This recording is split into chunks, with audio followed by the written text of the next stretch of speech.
an American solely for European colonizers and their descendants? The podcaster who says Black people are not Americans because of slavery, well, he can say better listen. And you're not an American because originally you were slaves and you didn't even have value in terms of the political system. Then they were given like 3/8 of the value, right? Of 3/5. 3/5. Thank you. In my world, it was 3/8, but I live in a utopia. No, I'm just kidding. But it was like 3/5, and you go down, and it's like then amendments were made, and there was adjustments that gave you citizenship and the right to vote, but it didn't make you an American. It just gave you American citizenship. So he's trying to make it clear that just because you have citizenship does not mean that you are an American. It gave you legal right. And that's why it doesn't take a genius to notice that Black people and white people in America look, act, behave fundamentally different, both individually and collectively. Now, that's not to say that Black people aren't valuable in the eyes of God. It's not to say that white people are better than Black people, even if they are. No, I'm kidding. Eric Schmidt, who's the Republican senator from Missouri. His speech posed the question, quote, what is an American? Are the sons and daughters of the Christian pilgrims that poured out from Europe's shores to baptize a new world in their ancient faith. Based on his definition, an American is a white European Christian. America, in all its glory, is their gift to us, handed down across the generations. It belongs to us. It's our birthright. It's our heritage, our destiny. If America is everything and everyone, then it is nothing and no one at all. What are you really talking about here? When you get to the root of what they're saying, you'll see that it's all about white supremacy. They can try to sanitize it all they want, but it's the same old racist ideology that has historically limited American citizenship and certain benefits based on this irrational concept of whiteness. Most of the upheaval we see happening right now with the attacks on DEI, Black history, and civil rights is directly connected to that ideology. Even though both parties, Republicans and Democrats, promoted the false narrative about the country not being racist after they passed civil rights laws, the elite continued to marginalize non-white populations, while they secretly fostered a culture that excluded most of our people from fully participating in democracy. So let's be clear. We need to understand that Christian nationalists and other alt-right groups are being propped up by the system. This is why they're saying that the distinction of being an American only belong to European colonizers and their descendants. So let's dive into this concept of whiteness and uncover why it's used to privilege certain racial groups while excluding others. Let's look at this article from Forbes. It's pointing to 7 alarming facts about wealth inequality. It says, bring on the pitchforks. So it says the top 10% own 93% of all stocks. As of quarter 3 in 2023, the top 10% of Americans owned a record 93% of all U.S. stocks. A decade ago, that number was just 81%. Meanwhile, the bottom half of American households own less than 1% of stocks and mutual fund shares. Number 2, the richest 1% hold 25 trillion in stock wealth. That top 1% owns more than half the total value of the public equity market, a concentration that would have been unimaginable a generation ago, notes inequality.org. The article says Ray Dalio, billionaire founder of Bridgewater Associates, once warned that if America didn't address its widening wealth gap, the rich might soon face mobs with pitchforks. Dalio stated, "I believe that all good things taken to an extreme can be self-destructive, and that everything must evolve or die. That is true for capitalism."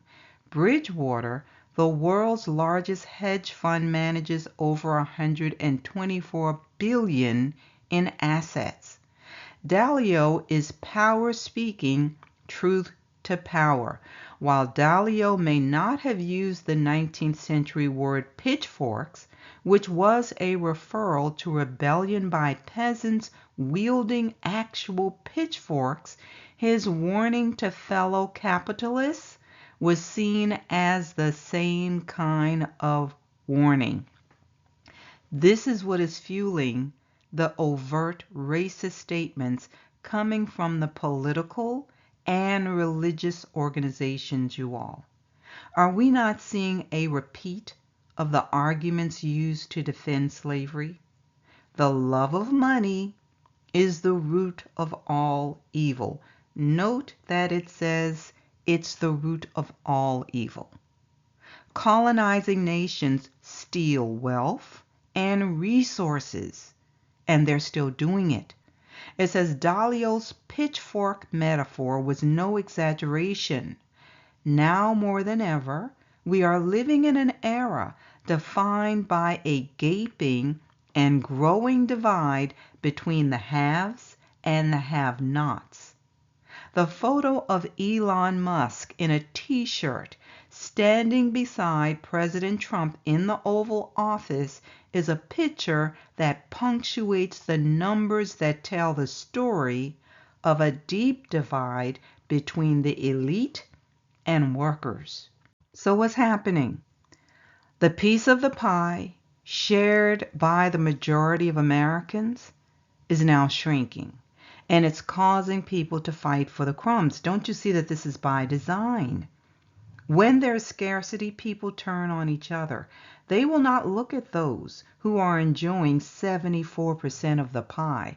This is the median retirement savings for half of Americans is zero. That's right, zero. For the bottom 50% of American families, the median retirement savings is nothing. In contrast, families in the top 10% hold a median of $610,000, explains the Economic Innovation Group. What else does it say? Roughly 50% of U.S. workers don't have access to an employer-sponsored retirement plan. Elderly Americans face the highest poverty rate in the G7. About 23% of Americans aged 66 and older live in relative income poverty. The racial wealth gap in retirement is stark, it says.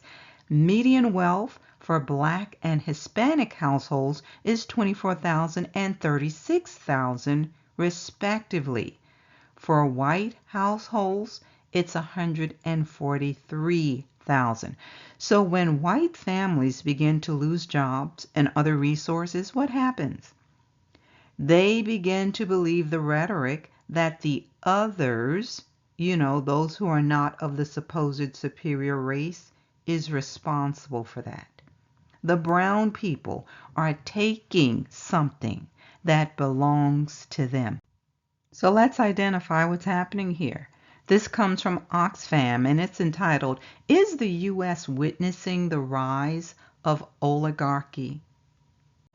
The article says for years, Oxfam, along with advocates and activists around the world, have argued that the extreme concentration of wealth leads to the extreme concentration of power, allowing an ultra-rich few to tighten their control over governments, economies, and media. Let that sink in. When power belongs to just a few, democracy suffers as extreme inequality worsens. Oligarchy isn't created overnight. Decades of policies and politics across parties in favor of giant corporations and the ultra-rich have got us here. Americans should brace for even higher levels of inequality under this Trump administration. His administration has a blueprint that is taking us deeper into an oligarchy that threatens democracy, freedoms, and a more equal future.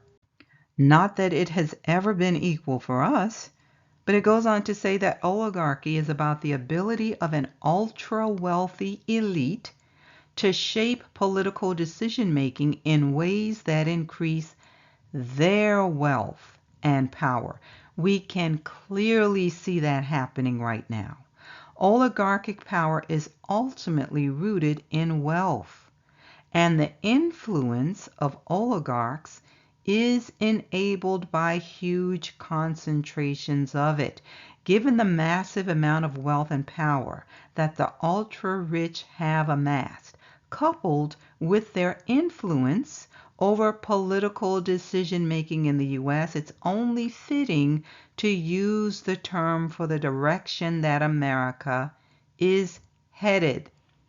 Now it says, the ultra-richest segments in the U.S. control a greater portion of wealth than they did during the Gilded Age. So what does oligarchy look like in the U.S.? It says, for starters, let's look at who holds power in the economy. Industries from technology, food, and pharmaceuticals have become deeply consolidated by just a handful of corporations, in turn giving outsized power to a handful of owners and executives. In 2024, our research found that 7 out of 10 of the world's largest corporations are owned by a billionaire or have one as a principal shareholder. What about the electoral process? Don't we all have equal power in that system? Not quite. It says we saw 150 billionaire families spend a total of $1.9 billion in support of presidential and congressional candidates in 2024. Right now, we're getting a view into just how the ultra-rich have bought themselves a seat, if not a couch, in the Oval Office. Elon Musk, Mark Zuckerberg, and Jeff Bezos are a few examples of the wealthy elite who not only cozied up to President Trump to influence policy, but also benefited under previous administrations. Trump has over a dozen billionaires in his administration, the wealthiest in history. They now talk about Trump's blueprint for new oligarchy. So 3 things to watch. They said there is so much the Trump administration is doing to fuel inequality. First is a massive upward redistribution of wealth from everyday people to the ultra-rich and mega corporations. In his first term, Trump delivered a massive tax giveaway. Now they've doubled down by pushing through the 2025 tax bill, a multi-trillion-dollar giveaway to the ultra-rich and the corporations they control. The top 0.1% get an average tax break of over $300,000, while the lowest income households will see their taxes increase. It says, second is cutting away the public programs that we all rely upon and privatizing programs to give them to profit-making corporations. The 2025 tax bill throws more than 10 million people off Medicaid, and millions of families could be left without the food assistance they need. Third is taking a sledgehammer to the rules and referees that protect ordinary people from excessive corporate and monopoly power. Bodies like the Federal Trade Commission and the Consumer Financial Protection Bureau are there to hold corporations, from big pharma to banks, to account. But the Trump administration is intent on weakening their power. This is great news for already powerful monopolies and bad news for everyone else. So how do they get white Americans to eat the rotten apple and pretend like they don't see the big worm in it? They wrap it all up in white supremacy. He's speaking their language. It's the immigrants. It's the minorities. And to help his base digest it a bit better, all he has to say is, it's the Democrats. The truth is, the leaders at the top of both parties are complicit. So our people have been trying to fight back for decades, and in some cases, they've had minimal success. But do you know who benefited more? Other marginalized groups. So we've been fighting for others to move ahead of us. Pause and think on that. Let's look at the information from this article. It's from National Employment Law Project, entitled 10-Year Legacy of the Fight for $15 and a Union Movement. It says black workers and other workers of color have been at the forefront of the fight for $15. So our people, we're always on the front line. It says their demand for higher pay has had a tremendous impact on wage policy and the earnings of underpaid workers throughout much of the country. In a 2021 report, they found that between 2012 and 2021, over 26 million workers won nearly $151 billion in additional pay by fighting for and winning higher minimum wage policies in 6 dozen state and local jurisdictions. Well, listen to this. Black workers and other workers of color represent 46% of affected workers. Their share of the additional pay is nearly $76 billion, or 50%. Black workers' earnings increased by $6,200 annually on average.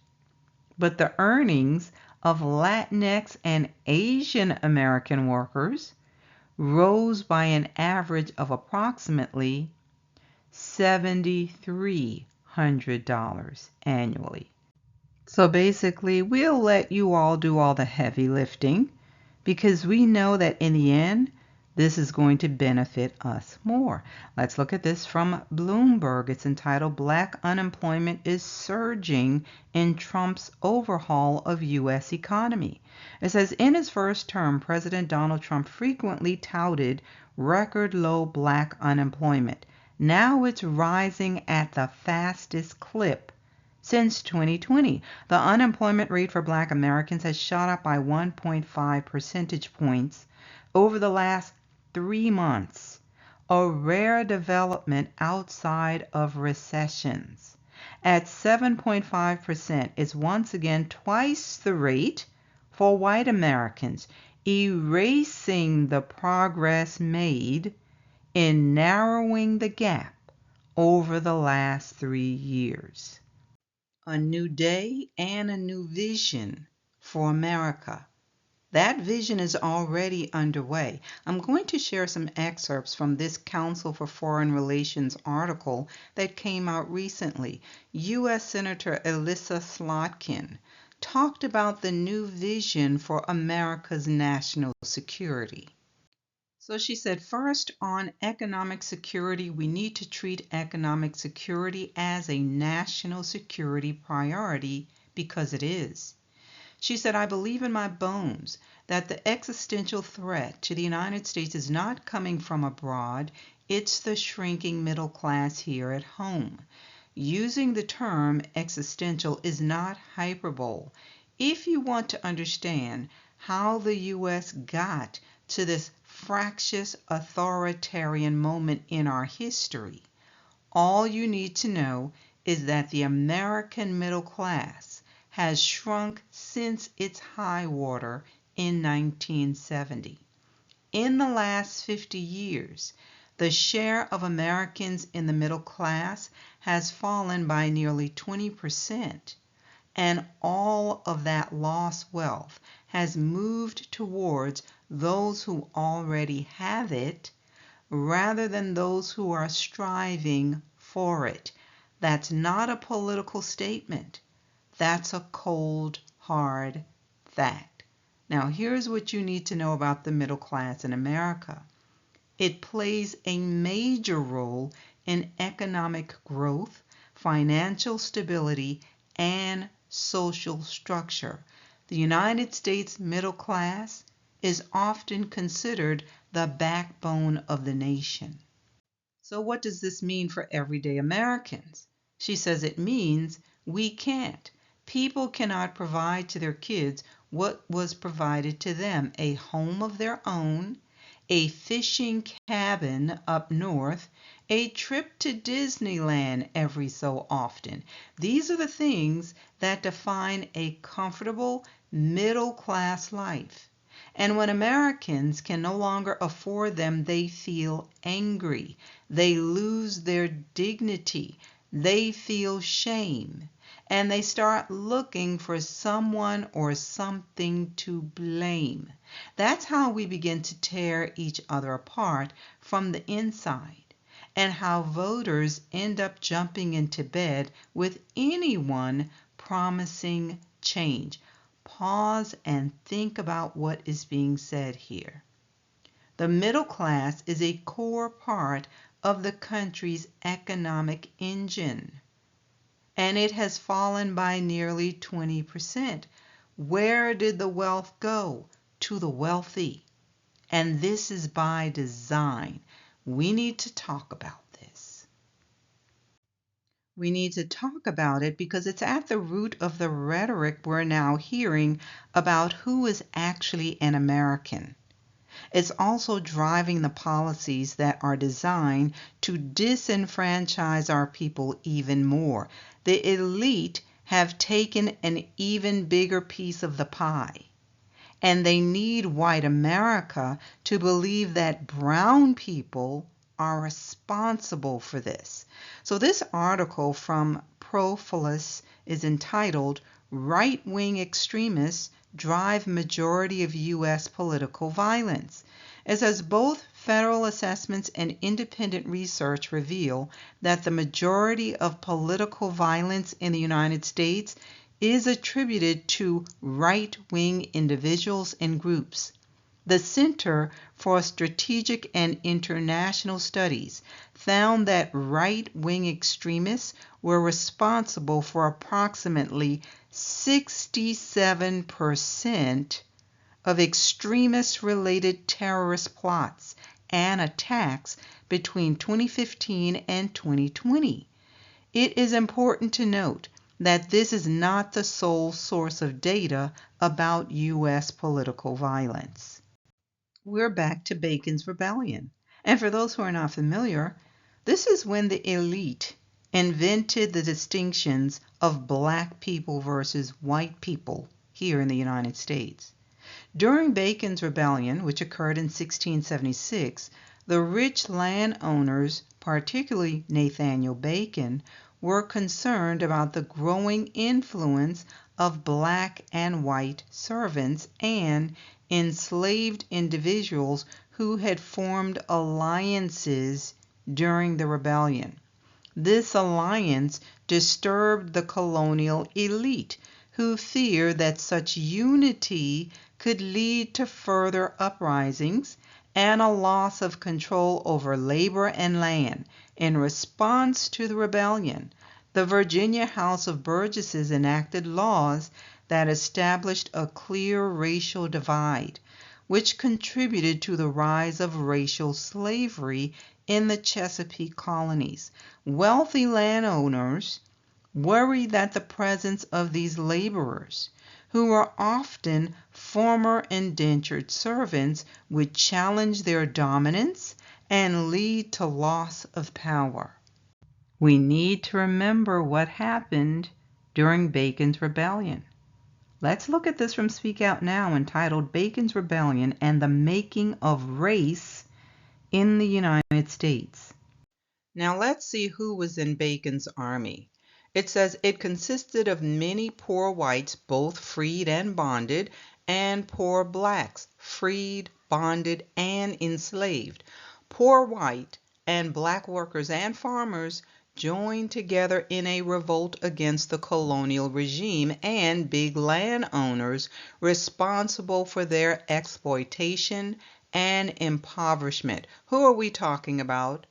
Those we call the elite today. It says even when Bacon died, they persisted in their rebellion, forcing English ships to threaten them with bombardment before their final surrender. The last group of 100 rebel holdouts consisted of 80 black people and 20 English. Their cause undoubtedly denied indigenous peoples' rights. But this unity between poor white and black workers and farmers terrified the planters and the colonial government. This is what they said: if white and black workers could unite again in the future, they could easily overthrow the government and planter aristocracy, which was of course only a small minority of the population. They had to find a way to make sure it never happened again, and they did. This is how they did it. It says they quickly hit on a cunning, cruel, and divisive way to do so.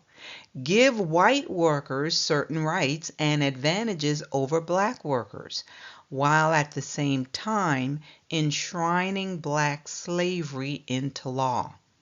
In the next 25 years, the colonial legislature passed a series of laws designed specifically to privilege white workers over black and to divide the two groups.